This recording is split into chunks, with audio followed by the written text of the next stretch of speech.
ما عرفتش كيفاش غادي نبدا، ولكن حكيمي راه بلبلها ديال بصح اليوم ضد مارسيليا في الديربي. مباراة تاريخية، هدف عالمي واسيست، افضل لاعب في المباراة وافضل تنقيط.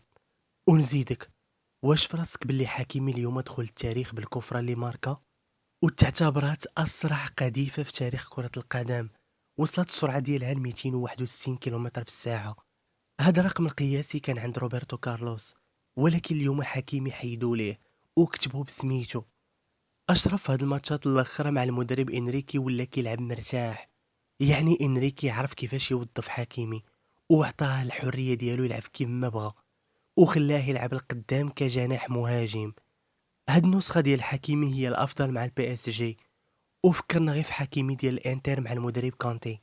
ولكن بلاتي، غادي تقولي علاش حتى لدابا عدبان حكيمي؟ الجواب هو ان البي اس جي كانت فيها النقابه ديال ميسي ونيمار اللي كانوا كيخليو حكيمي بوحدو وما كيعطيوش كره، وحتى من الكفرات كان ميسي ولا نيمار هما اللي كيضربوها، وكيبقى حكيمي غير كيتفرج وصافي. يعني كانوا غادي يخرجوا عليه وعلى المستقبل ديالو.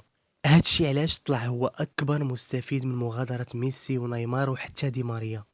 حكيمي اليوم بينا باللي هو احسن ظهير ايمن في العالم، ومن لعيب نقارنوه بشي واحد اخر.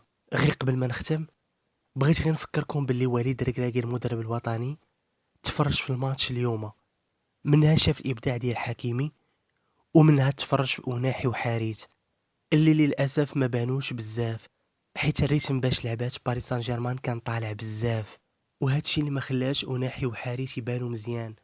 ولكن معليش، المهم هما ولاد البلاد يكونوا ديما في القمه وديما القدام. المهم، انا غادي نتوقف هنا باش ما نطولش عليكم. شكرا بزاف على المتابعه، ونتلاقاو ان شاء الله فيديو جديد وموضوع جديد على قناه كلاش ماسك. في امان الله، والسلام عليكم ورحمه الله تعالى وبركاته.